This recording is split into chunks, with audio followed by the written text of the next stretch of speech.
Welcome back. Today we're taking a deep dive into a totally invisible, almost sneaky physical force that literally dictates every single listening experience you've ever had.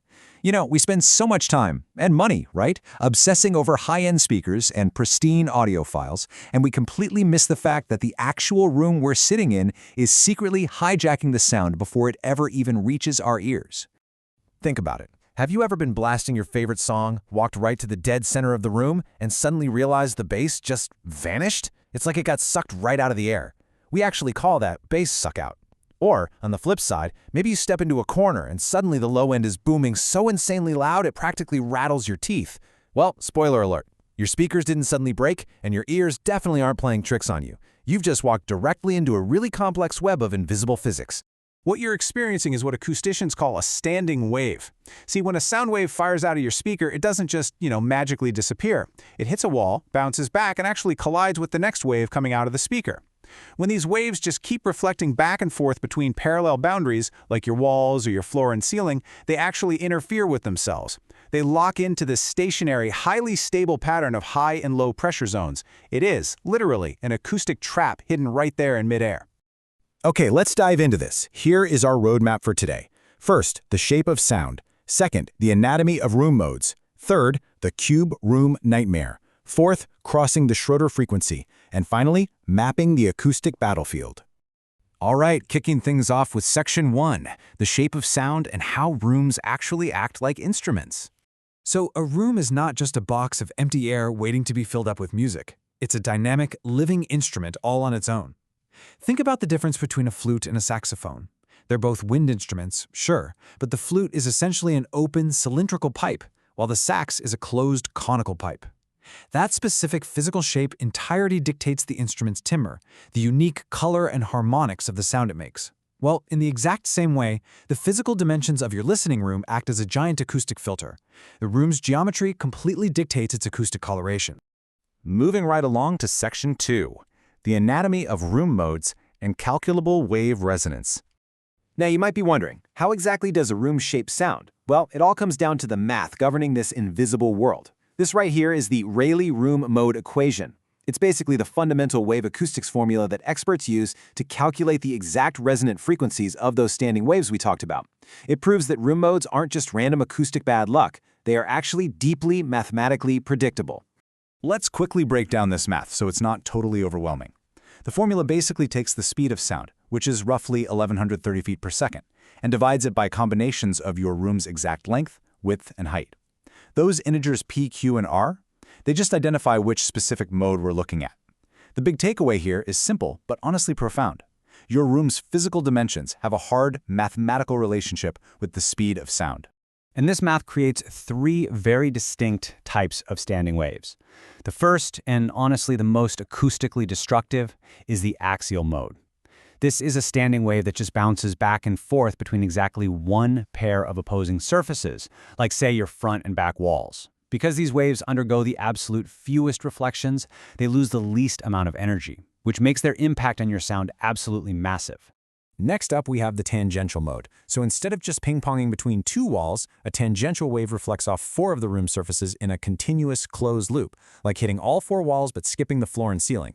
Now, because it's bouncing off more surfaces, it does lose a little bit of power. It retains about half the energy, or roughly 3 decibels less, than an axial mode. Finally, bringing up the rear, we have the oblique mode. This standing wave is basically ricocheting off all 6 surfaces of the room, all 4 walls, plus the floor, plus the ceiling.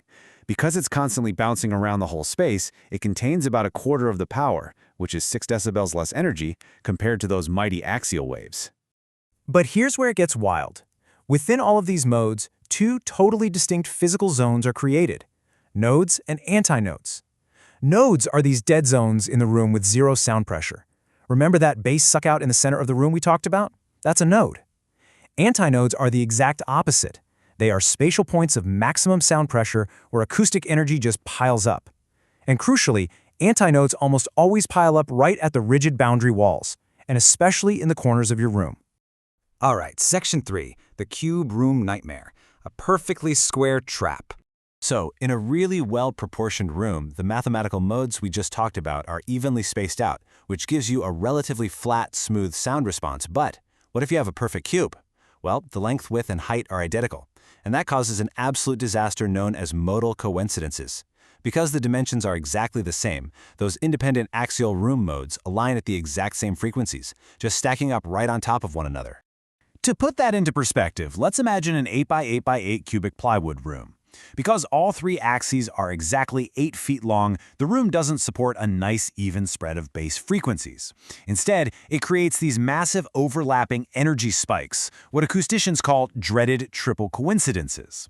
And these spikes are separated by these wide, empty gaps in the spectrum where the room simply refuses to resonate at all. It will utterly destroy the low-frequency response of literally any audio system you place inside it. No speaker can fix that. Okay, Section 4, crossing the Schroeder frequency, which is a critical boundary line. This boundary line totally flips the script on everything we've discussed so far. See, below this invisible frequency line, a room behaves exactly like a series of isolated resonating pipes. Those are the jagged, distinct room modes we've been talking about. But the second you cross above this line, the modal density increases exponentially, and the whole environment transitions into this smooth, statistical continuum of overlapping wave energy. So, going back to our 8x8 cube room, that magic cutoff boundary is right around 324 Hz. Below it, we are actively battling the wave-dominated modal domain. But above it, sound stops acting like giant resonating waves and starts acting a lot more like light reflecting off a mirror. We enter what's called the specular ray domain. And here, we encounter a totally new enemy, comb filter distortion. Which brings us to our final section, number 5, mapping the acoustic battlefield with advanced 3D diagnostics. You know, back in the day, people just used a mobile sound pressure level meter to try and tune a room.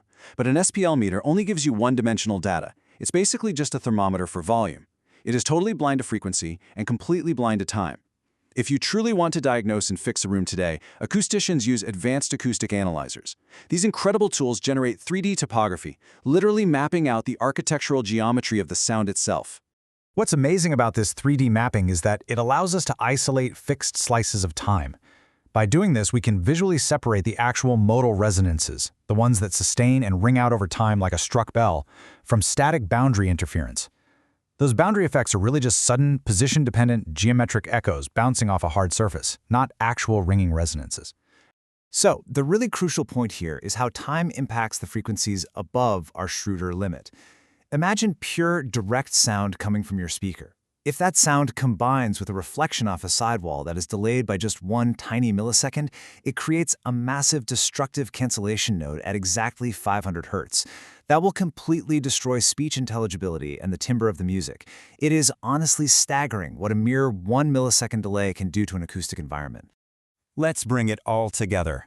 All of this rich diagnostic data builds into our ultimate final synthesis, the unified acoustic field. This means we finally stop diagnosing our rooms blindly. We can literally map frequency on the x-axis, energy on the y-axis, and time on the z-axis. With this 3D view, we can visually pinpoint exact modal ringing and actively carve out pure, reflection-free zones in time for our listening position. Which leaves us with this final, really provocative thought to chew on. Acoustic mastery is not achieved by treating volume, it is achieved by sculpting time. So, the next time you sit down to listen to your favorite album, remember, you aren't just hearing those expensive speakers. You're actually hearing the shape, the math, and the time signature of the room itself. The question is, how will you sculpt the time in your own listening space?